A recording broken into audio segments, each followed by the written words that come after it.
What we know right now, Dave and Shannon, is that police are saying it's best that you avoid Carville and Paradise near Paradise Park. One man is dead this morning following a shooting that happened in this area just before 4 o'clock. River recreation might not be a possibility at all this summer. Take a look at how fast the Truckee is flowing right now. If you are shooting in the backcountry, you have a very good possibility of starting a fire, especially on days like today when we are under a red flag warning. So again, the good news, the fire is mostly out at this point. It only burned about 3 to 4 acres. It did not take any structures. And police tell me that one person is fighting for their life this morning after that incident that happened last night. Now, they are saying that it was an armed robbery. They say 2 men entered the wigwam last night around 10:30. Those men were armed. They were in masks and dark clothing. Flooding is something that we're certainly keeping an eye on as we're starting to see some wet weather move back into our area. Good morning, Dave and Shannon. Well, I'm nervously trying to operate the Mars rover right now. I'll tell you, I'm not very good at it. Here at the National Auto Museum, a new space exhibit is opening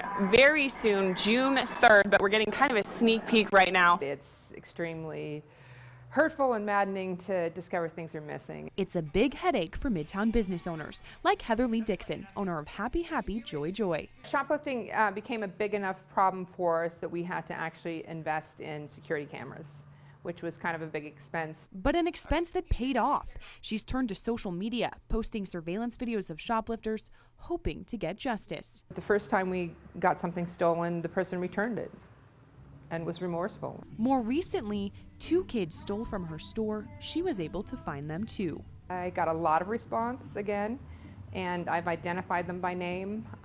People have sent me screenshots of their Facebook profiles.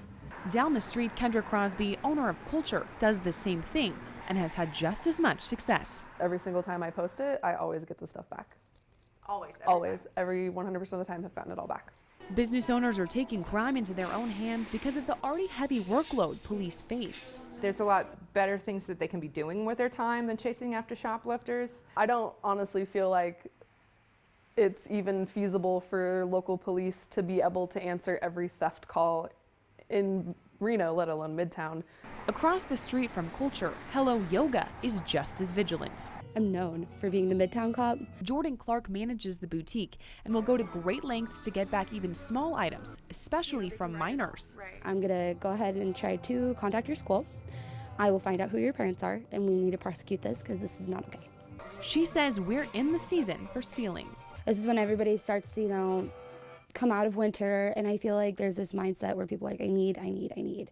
If you steal from one store, you steal from them all. They have a network to share photos of shoplifters and hold them accountable. We're all aware of it, and we know what they look like, and we're ready if they come in the shop. Even if you think they're not paying attention or they can't see you, the message from Midtown business owners is they're always watching. We won't stand for it. In Midtown, Sydnee Scofield, KOLO 8 News Now. Spanish Springs has told you many times, we don't want the junk here. This is not a good idea for our community. We don't want it in our neighborhood. I'm sorry, it's that mini. Spanish Springs residents fought again and again and again to keep a medical marijuana shop out of their part of town. We just don't want it here. This is the 3rd time Green Thumb Industries has tried to make a move to the area. They fought twice last fall to move to this location at the end of a strip mall off Eagle Canyon and Pyramid Highway. Residents pushed back then too, complaining of little parking and proximity to several schools. After the County Board of Commissioners voted them down twice, they're trying again, this time at a standalone building across the street, next to the only grocery store in that part of town. We all know these kids are in these shopping centers. It's not about parking. A deeply emotional issue, a tough sell for Green Thumb's Anthony Georgiadis. I went through this last year. I knew we were going to get some pushback.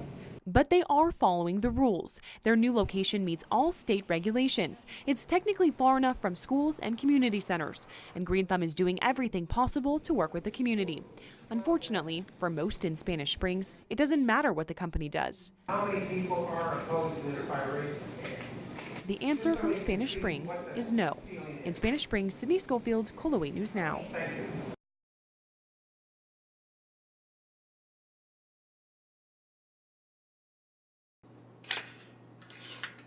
Tony's backyard is an oasis. You can have just a little picnic out here. It's something he's worked very hard to perfect.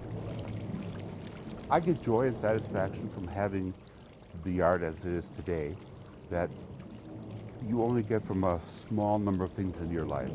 He ripped out his old landscaping a few years ago. It wasn't to beautify the home, but rather for the fear of losing it. It made me sick to the pit of my stomach. He heard about a bad wildfire and a choice that firefighters sometimes face. The fire chief said there are just some homes that are either too remote or more often have too much stuff growing around them that they won't take the time to defend that home when there are other homes that have a chance of being saved. For his dream home in his dream city, it was a thought he couldn't bear. I was just determined we were going to do whatever we had to do. So he called the fire chief. I asked him, what do we need to do to get to that point? With the help of Sierra Nevada Landscaping and the fire department, They just cleared everything out except for the big trees. he transformed his front and backyard to give his home the best shot at surviving a wildfire. He created defensible space, putting only fire-resistant plants next to his home. He also rid his yard of the highly flammable juniper bush, and even went out in the field behind his home, full of fire fuel, and created a barrier. I personally went and pulled hundreds of bushes out. It took time and money, but Tony says it's worth it for the peace of mind. It's your castle.